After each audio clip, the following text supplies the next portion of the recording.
마가복음 10장 29절에서 30절.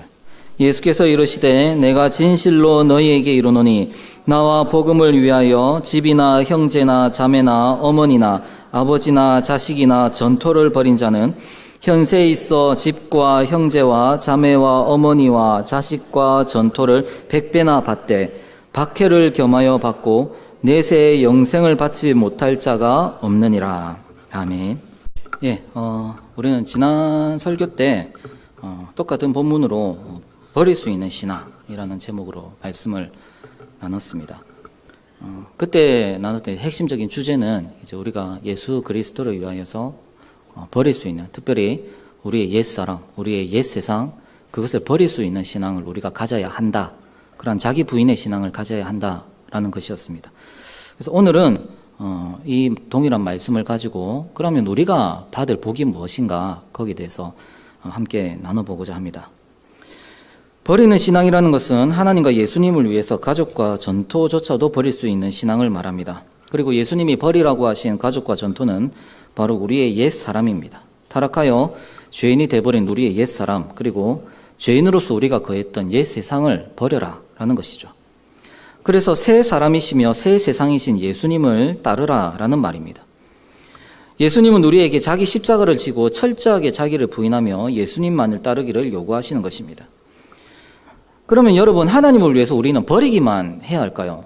그렇지가 않습니다. 우리 예수님께서는 버린 자들에게 한 가지 약속을 주시는데 그것이 바로 오늘 우리가 읽은 30절의 말씀입니다. 현세에 있어 집과 형제와 자매와 어머니와 자식과 전토를 100배나 받되 박해를 겸하여 받고 내세의 영생을 받지 못할 자가 없느니라. 30절 말씀은 잘 아시듯이 29절 말씀을 되풀이하는 것입니다. 즉 이것을 버리면 똑같은 이것을 100배나 받을 것이다 라는 말씀이죠. 그런데 자세히 보시면 이 30절 말씀과 29절 말씀은 한 가지 차이가 있습니다. 그것은 29절에는 이 성도가 버려야 하는 것으로 아버지가 나옵니다. 근데 30절에는 아버지가 안 나옵니다. 집, 형제, 자매, 어머니, 자식, 전토는 그대로 나와 있는데 아버지는 쏙 빠져 있습니다. 그리고 29절에는 예수님을 위하여서, 복음을 위하여서 아버지도 버려야 하는데 30절에는 받을 복에 아버지가 안 나와요. 그러면 이 본문에 기록한 마가가 실수로 그것을 빼먹었는가? 아니겠죠? 성경은 성령님의 감동하심으로 기록된 정확무한 하나님의 말씀입니다. 그래서 여기에 아버지가 빠져 있는 것도 이 말씀을 하신 예수님의 의도가 있는 것입니다. 그러면 이렇게 말씀하신 예수님의 의도가 뭐냐? 바로 예수님을 위해서 아버지를 버린 자에게 하나님께서 친히 아버지가 대주시겠다는 것입니다. 오늘날에도 아버지라는 존재는 권위가 있습니다.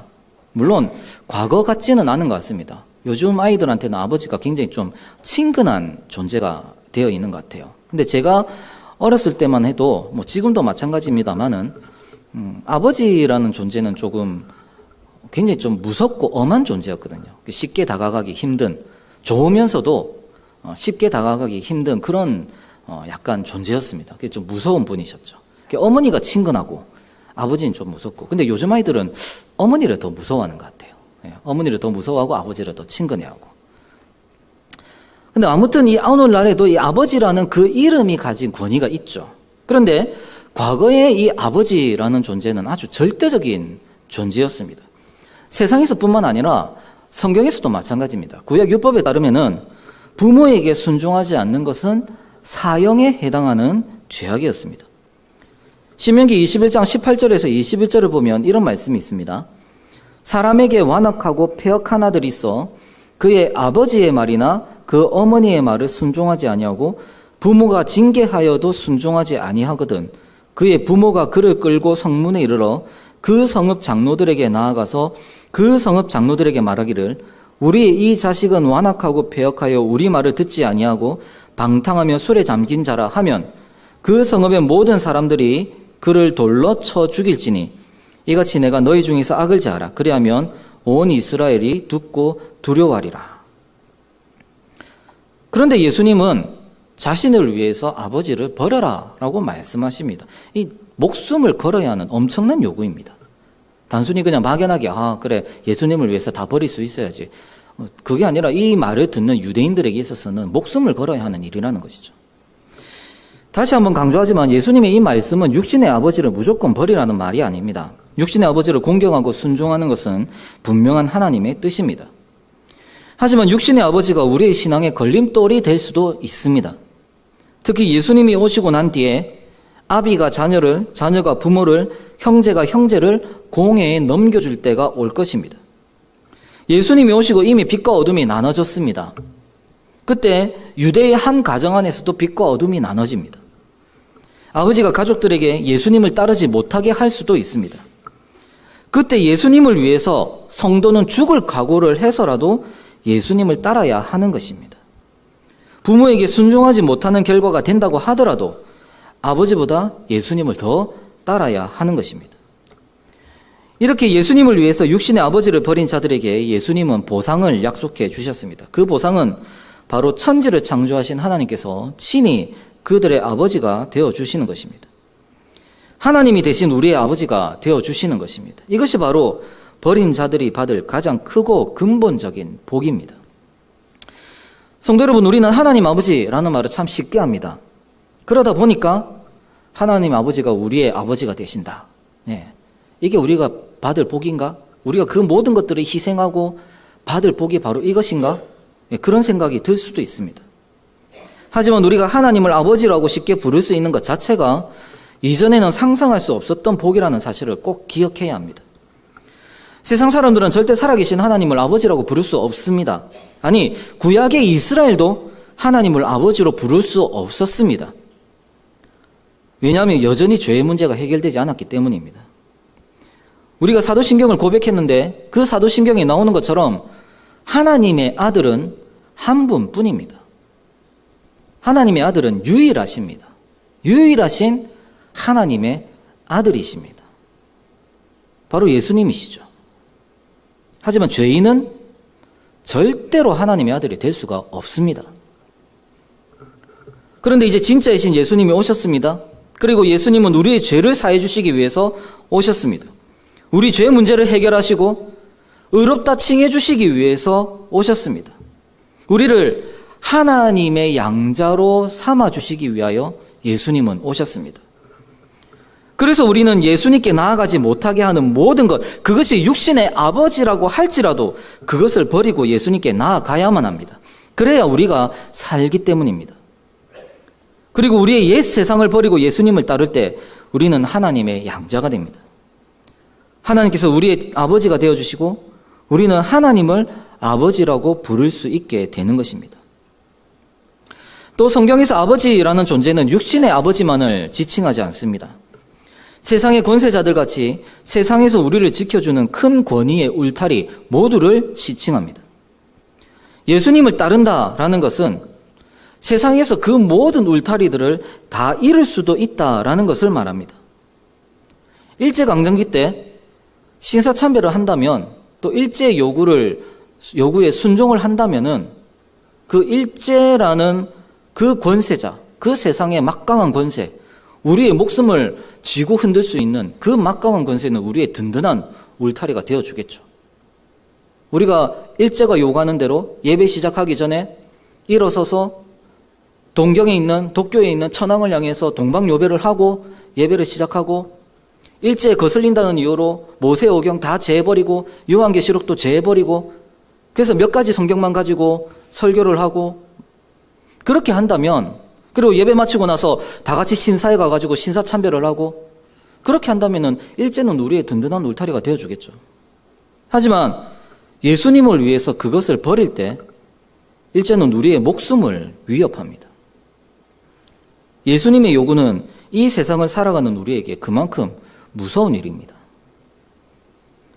하지만 예수님은 자신을 위해서 그 아버지를 버린 자에게 하나님께서 그들의 아버지가 되어주시고 그들이 하나님의 자녀가 되는 권세를 주시겠다고 약속하셨습니다. 우리가 육신의 아버지와 세상의 그 어떤 권위보다 우리 예수님을 더 우선하면서 살고 예수님을 위해서 이전에 의지하던 그 어떤 것도 다 버린다면 천지 만물을 창조하신 하나님께서 친히 우리의 아버지가 되어주시는 것입니다. 그리고 그분은 절대 우리를 버리지 않으실 것이고 우리의 눈물을 반드시 닦아주시며 하늘의 복을 누리게 해주실 것입니다. 그것을 확고하게 믿고 그 복을 바라보면서 무엇보다 예수님을 위해 살아가는 우리가 되어야 하는 것입니다. 그 다음 30절에는 이 아버지를 제외한 29절의 나머지가 언급되어 있습니다. 그리고 그 모든 것을 100배나 받게 될 것이라고 예수님은 약속합니다. 집과 형제와 자매와 어머니와 자식과 전토를 100배나 받는다. 이 언뜻 듣기에 굉장히 기분 좋아지는 약속이죠. 근데 잘 보면은 좀 쉽게 이해가 되지 않는 말이기도 합니다. 특히 이제 땅을 100배나 받는다. 이거는 좀 기분이 좋습니다. 이건 뭐가 복같이 느껴집니다. 그런데 가족을 100배나 받는다. 요즘 같은 때는 좀 별로지 않습니까? 요즘 같은 때 토지라는 것은 상당히 재산적인 가치가 있잖아요.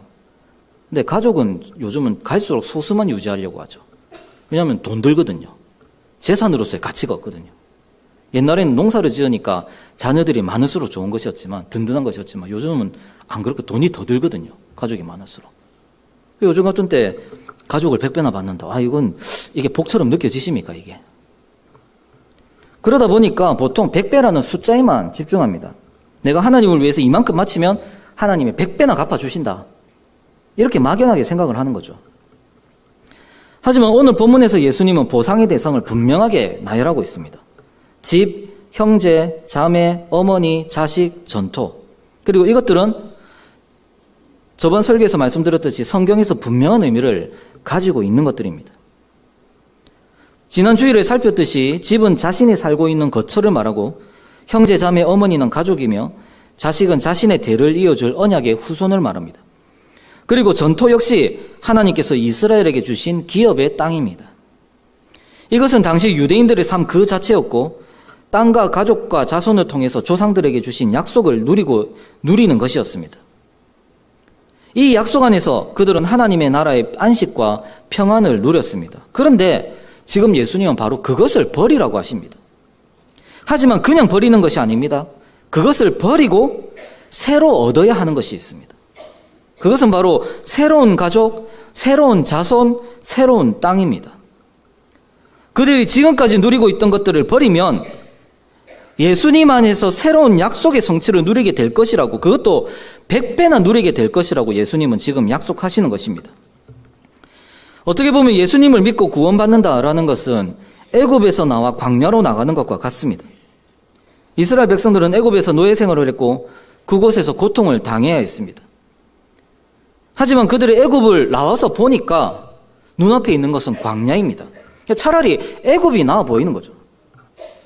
애굽에는 그래도 자신들의 집이 있었습니다. 진짜 자기 집은 아니지만 착각하고 있는 거죠. 그리고 눈앞에 나일강이 만들어 놓은 비옥한 토지들이 있습니다. 그리고 그 옥토에서 각종 곡식이 자라납니다. 다 자기 게 아니에요. 자기들은 종일 뿐입니다. 그런데 그게 좋은 거죠.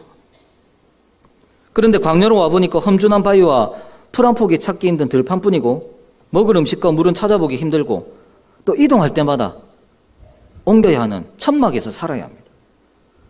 무엇보다 그곳에서 정착하여서 먹고 마시며 안식할 수 있는 자신들의 땅은 전혀 없었습니다. 그래서 이스라엘 백성들이 애굽으로 돌아가자라고 외친 거예요. 애굽이 더 좋았다는 거죠.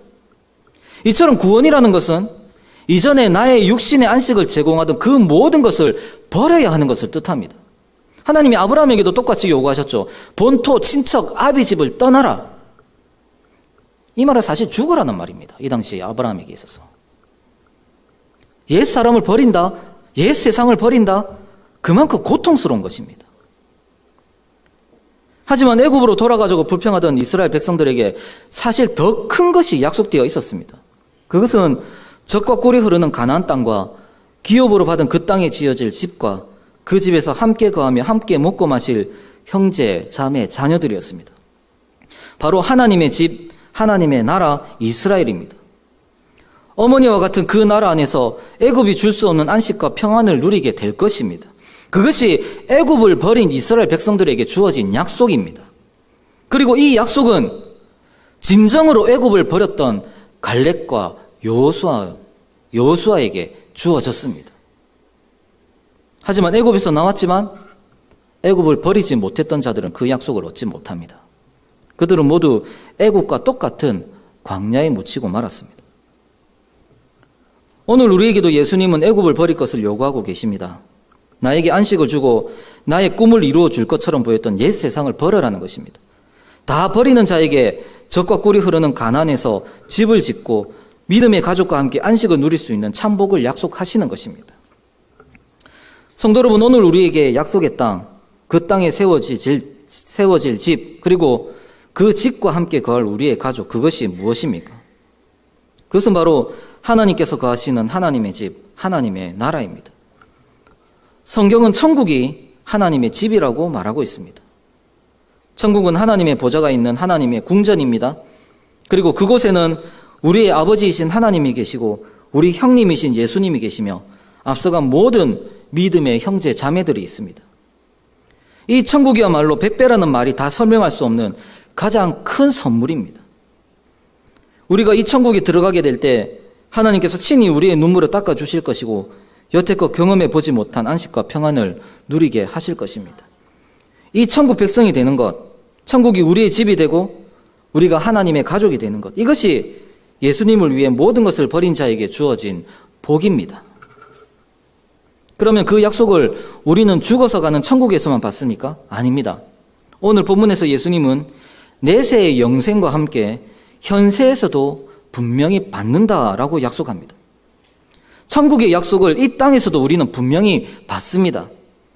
그러면 이 땅에서 받는 그 천국의 약속이 뭐냐? 바로 하나님의 집인 교회입니다. 사도 바울은 이 교회가 살아계신 하나님의 집이라고 분명하게 말씀하고 있습니다. 고린도전서 3장 9절입니다. 우리는 하나님의 동역자들이요 너희는 하나님의 밭이요 하나님의 집이니라. 그리고 교회의 모든 성도들은 우리의 형제요 자매이며 교회는 성도의 어머니이고 교회의 아이들은 언약 안에서 맺어진 우리의 자녀들입니다. 이 교회야말로 100배의 복입니다. 예수님을 위해서 출애굽한 자들이 누릴 온전한 복, 그것이 바로 이 교회입니다. 사랑하는 성도 여러분, 여러분은 이 교회가 하나님이 약속하신 복이라는 것을 얼마나 알고 체험하고 계십니까? 여러분이 이 교회의 한 지체가 된 것이 여러분에게 진정한 복으로 여겨지십니까? 아니면 재물이나 건강이나 자식의 성공, 이런 것에 비해서 형편없는 것으로 여겨지십니까? 제가 아는 어떤 강도사님이 있습니다. 사실 제 동기인데 강도사로 불리면 안 되는데 아직까지 강도사인 친구가 있습니다.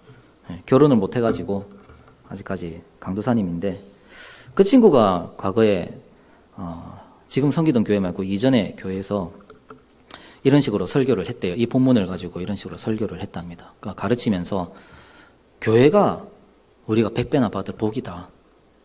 이 교회가 바로 하나님이 우리에게 주신 복이다. 이것을 이야기를 했답니다. 그 말을 듣고 어떤 분이 그랬다고 그래요. 꼴랑 그겁니까? 우리가 예수님을 위해서 다 버렸는데 하나님이 우리에게 주시는 복이 꼴랑 이겁니까? 복이라고 하면 많은 사람들이 재물을 떠올립니다. 성공 같은 거, 명예, 권력, 힘, 이런 것들이 우리가 받아야 될 복이라고 생각합니다. 그런데 교회가 뭐가 복이냐는 거죠. 하지만 여러분, 누구나 교회에 출석할 수는 있습니다. 하지만 아무나 이 교회의 지체가 되지 못합니다. 왜냐하면 이 교회는 예수 그리스도의 몸이고 성령의 전이고 하나님의 집이며 이 지상에서 세워지는 천국이기 때문입니다. 교회는 사람 몇몇 모여있는 단체가 아닙니다. 교회는 하늘의 생명을 지닌 살아계신 그리스도의 몸입니다. 그래서 이 교회의 한 지체가 된다는 것은 곧 하나님을 아버지로 모신다는 것이고 예수 그리스도와 연합했다는 것이며 지구상의 모든 성도와 한 가족이 되었다는 것입니다. 그래서 세상이 줄 수 없는 하늘의 모든 복락을 누리게 되었다는 것입니다. 그래서 우리는 이 교회를 우리의 진정한 복으로 여기는 믿음이 있어야 하는 것입니다. 물론 이 땅의 교회가 완벽하진 않습니다. 그래서 그게 복처럼 여겨지지 않을 수도 있습니다. 교회로 모인 우리가 부족하니까요. 우리가 여전히 본질상 죄인이기 때문입니다. 하지만 그럼에도 교회는 하나님의 집입니다. 그 문제가 많았던, 그렇게 문제가 많았던 고린도 교회가 하나님의 집입니다. 너무 달라서 같이 있으면 스트레스 받는 저 성도도 하나님의 사랑을 받은 성도입니다. 우리가 완벽해서 교회가 복이 되는 것이 아닙니다, 여러분. 우리는 완벽하지 않지만 그런 우리를 사랑하셔서 교회로 불러주셨기 때문에, 우리를 하나님의 집으로 삼으시고 하나님의 나라로 삼아주셨기 때문에, 바로 그 하나님 때문에 교회는 현세에서 누릴 우리의 복인 것입니다. 이 교회를 통해서, 부족하지만 이 교회를 통해서 살아계신 하나님을 만나기 때문에 이 교회가 우리가 누릴 복인 것입니다. 그래서 예수님은 현세에서 누릴 이 교회의 복을 박해를 겸하여 받는다라고 말씀하십니다. 애굽을 나온 이스라엘 백성들에게 바로 가나안 땅이 기다리지 않았습니다. 그들을 기다리고 있는 것은 험난한 광야였습니다. 그리고 목숨을 위협하는 수많은 장애물들이었습니다. 마찬가지로 우리가 거하던 옛 세상을 예수님을 위해서 버릴 때, 이전에 애굽에서 좋아 보이던 세상은 이제 광야가 되어서 우리를 박해합니다. 우리 집 밖에는 독사들이 우글거립니다. 이방 종족들이 이스라엘의 약한 부분을 칩니다. 더욱 큰 고통은 이스라엘 안에 많은 사람들이 애굽으로 돌아가자고 외치고 있는 것입니다. 사실 집 밖에 독뱀들이 문제가 아니에요. 언장 백성인 것처럼 보이는 그들이 금송아지 우상을 만들고, 바로 그들이 불평하고 원망합니다. 더구나 그들이 정복해야 될 가나안 족속은 너무나 무서워 보입니다. 약속의 땅만을 바라보고 가는 자들에게 광야는 고통입니다. 하지만 이스라엘 가운데는 성막이 있습니다. 하나님이 그들과 함께 하십니다. 하나님은 광야를 행진하는 이스라엘 백성들에게 멋진 성전을 지어라 라고 요구하지 않으셨습니다. 천지 만물을 창조하신 하나님이 그들처럼 장막에 계십니다. 텐트에 계십니다. 그리고 빛도 없는, 빛이 전혀 들어오지 않는 가장 어두운 곳에 하나님이 계십니다. 하나님도 친히 그들과 함께 고난받고 계십니다.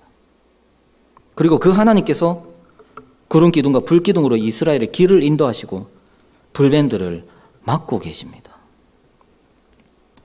애굽을 버린 자는 바로 그 하나님을 볼 수 있어야 합니다. 하나님이 계시기에 광야 가운데서도 이스라엘은 하나님의 나라입니다. 약속의 땅을 소망하면서 정복하고 행진하는 하나님의 나라입니다. 여전히 우리를 둘러싼 세상은 무섭습니다.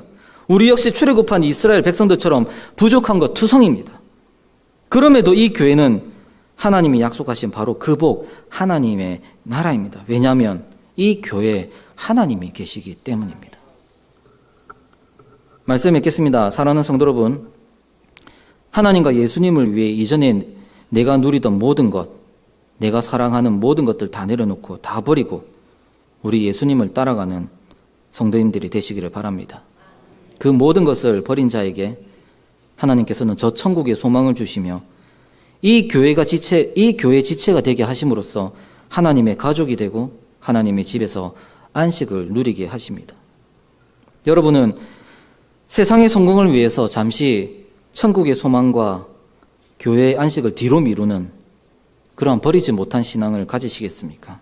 아니면 교회가 우리의 진정한 복이고 이 교회 가운데 계시는 하나님이 우리의 진정한 복이기에 세상의 것들을 부인하는 그러한 버릴 수 있는 신앙을 가지시겠습니까? 버릴 수 있는 신앙으로서 완성된 하나님의 나라에서 100배의 복을 누리시는 모든 성도님들이 되시기를 바랍니다. 아멘.